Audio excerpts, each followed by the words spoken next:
トちゃん。さ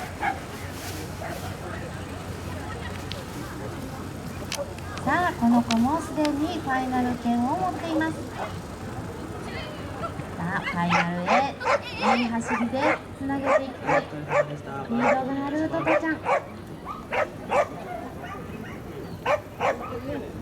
おっと、ここで失敗の手が上がったが、そのままロックをついてしまったため、これは失格となってしまう。しかしながらファイナル権を持っております。